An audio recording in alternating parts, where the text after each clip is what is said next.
But it doesn't feel like that. As a Jets fan, I would assume. It doesn't feel like, hey, you know what? On the other side of these terrible football games we're playing, it's going to get better. It doesn't seem like there is a light at the end of the tunnel right now for any Jets fan, and Giants fans too as well, but Jets fans definitely.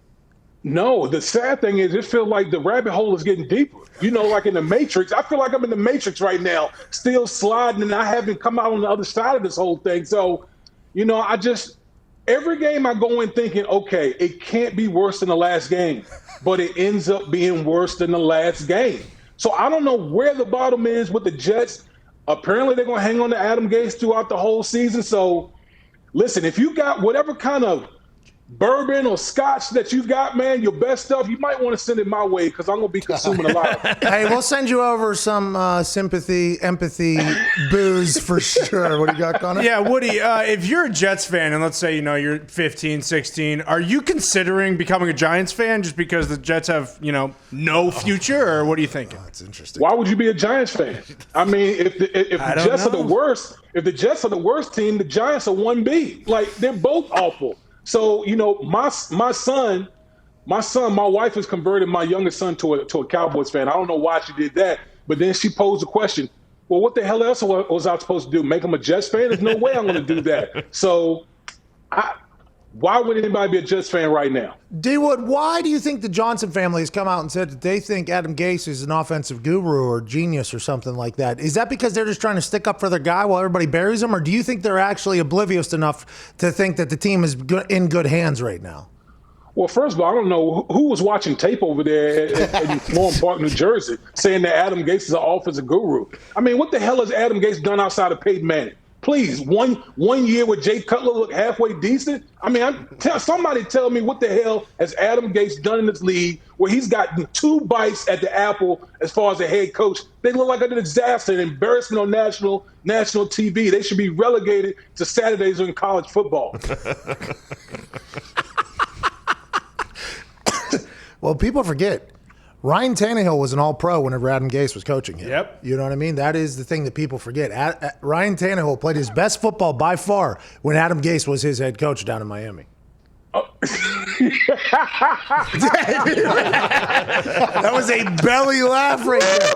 It is interesting, D-Wood, because he did get another, like, for instance, Trent Richardson did not have a great NFL career, but was a superstar on Saturdays, right? He was an incredible football player. The NFL didn't pan out for whatever reason, whether it was the game, whether it was off the field, whatever. But the Cleveland Browns drafted him with the number 1 overall pick or first overall pick.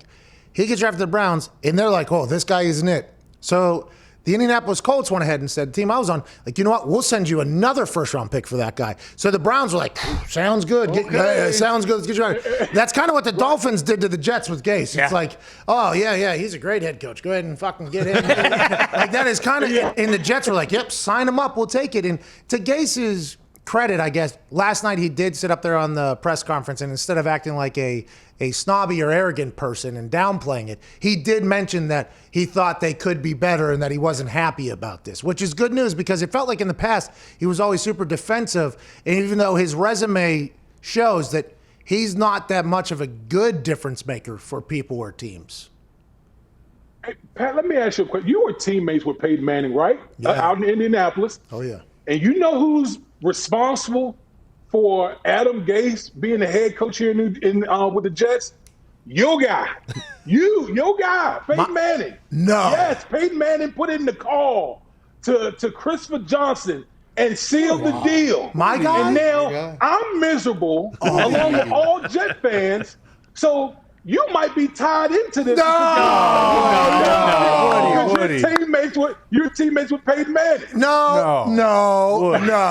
Don't you tie me into this mess. No. I did find that out, by the way, because he was on, Peyton was on the Megacast with Kirk Reese and Charles Barkley. And he was just telling stories and all this stuff. And I put out a tweet that was like, hey, when Peyton talks, like, people should listen. His stories are great. His football breakdown is great.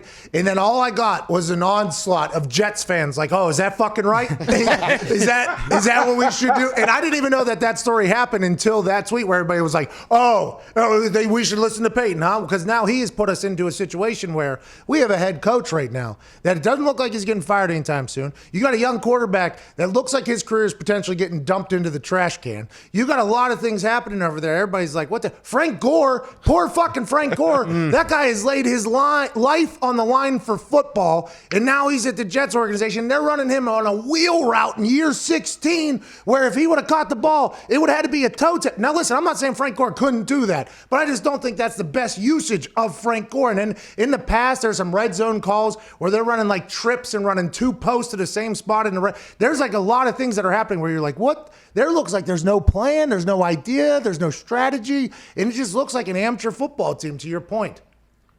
Well, that's your guy. That's your guy. The offensive guru, the guy that Peyton Manning recommended to the Jets owner. Well, we got 37-year-old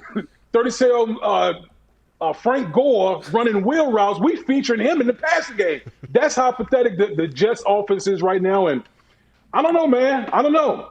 Listen, as bad as they are, unfortunately, I'm going to keep watching. I'm going to keep watching them because misery loves company, I guess. If the Jets fired Gase, who would you want them to hire? Great question. Is there anybody on the staff that is supposed to go up next? Do we know that answer? How about Jim Bob Cooter? Yeah. How about yes? The answer is yes. I'm all for that. With that name, I need that. I want to hear Jim Bob Cooter every Sunday. You want to hear? You know where Jim Bob Cooter's from?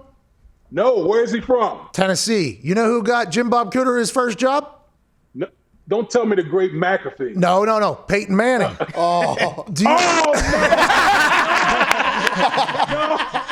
Yeah. No, well, that canceled it. Listen, I love the name Jim Bob Cooter. I love the name, but you killed it for me just now. You killed it for me. Who is a coach you think? And because you never know, so like when McVay got hired, I think everybody was very surprised. I mean, then when LaFleur got hired, everybody was very surprised. Kingsbury gets hired, everybody was surprised. It was like, this guy's just the USC offensive coordinator for a week and a half, and now he's the head coach of the Arizona Cardinals. Who is somebody you think that could potentially step in there and take over the team? What type of coach do you think it would take to kind of turn around that Jets organization, Jets franchise? Well, man, it's going to be a heavy haul because they need a lot of talent. So first and foremost, got to get more guys on that roster because there's too many holes. I'm gonna give you a name that I like. How about Brian Daboll, the offensive coordinator in Buffalo? I was with Brian Daboll in New England when I played with New England.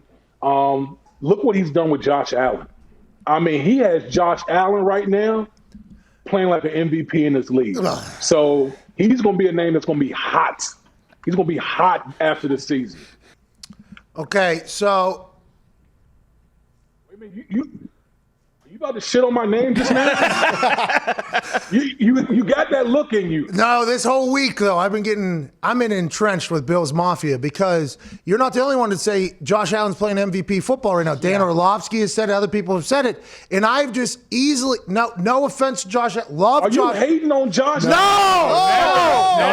Hey, don't. Hey, No. I met Bill Mafia once before. I would never do it again. I didn't. I'm not hating on Josh Allen. I am just simply asking a question. Okay, who's playing better football right now? Josh Allen, who's playing amazing. Okay, absolutely amazing. Before this season, didn't have a 300-yard passing game. Now he's had 3 of them in a row. Here we go. Correct. Way to go, Josh Allen. I love it. His jump from first year to second year was big. His jump from second year to third year, big. Bills Mafia is potentially in the driver's seat of a division that they haven't been in the driver's seat for like 20 years. I love Josh Allen. But you're saying he's a better football player than Aaron Rodgers right now? Come on now. Oh, no. What happened? Wait, Where'd you go, Woody? Are you disrespecting Bills Mafia? Look what Damian Woody just did. Look at Damian Woody just said about Josh Allen. Wow. Well. See, Pat, I know that A-Rod is on your show every week. Yeah. So I know you got to give him his props. But I'm going with the young buck. No! The young buck. No. Going with the young buck right now.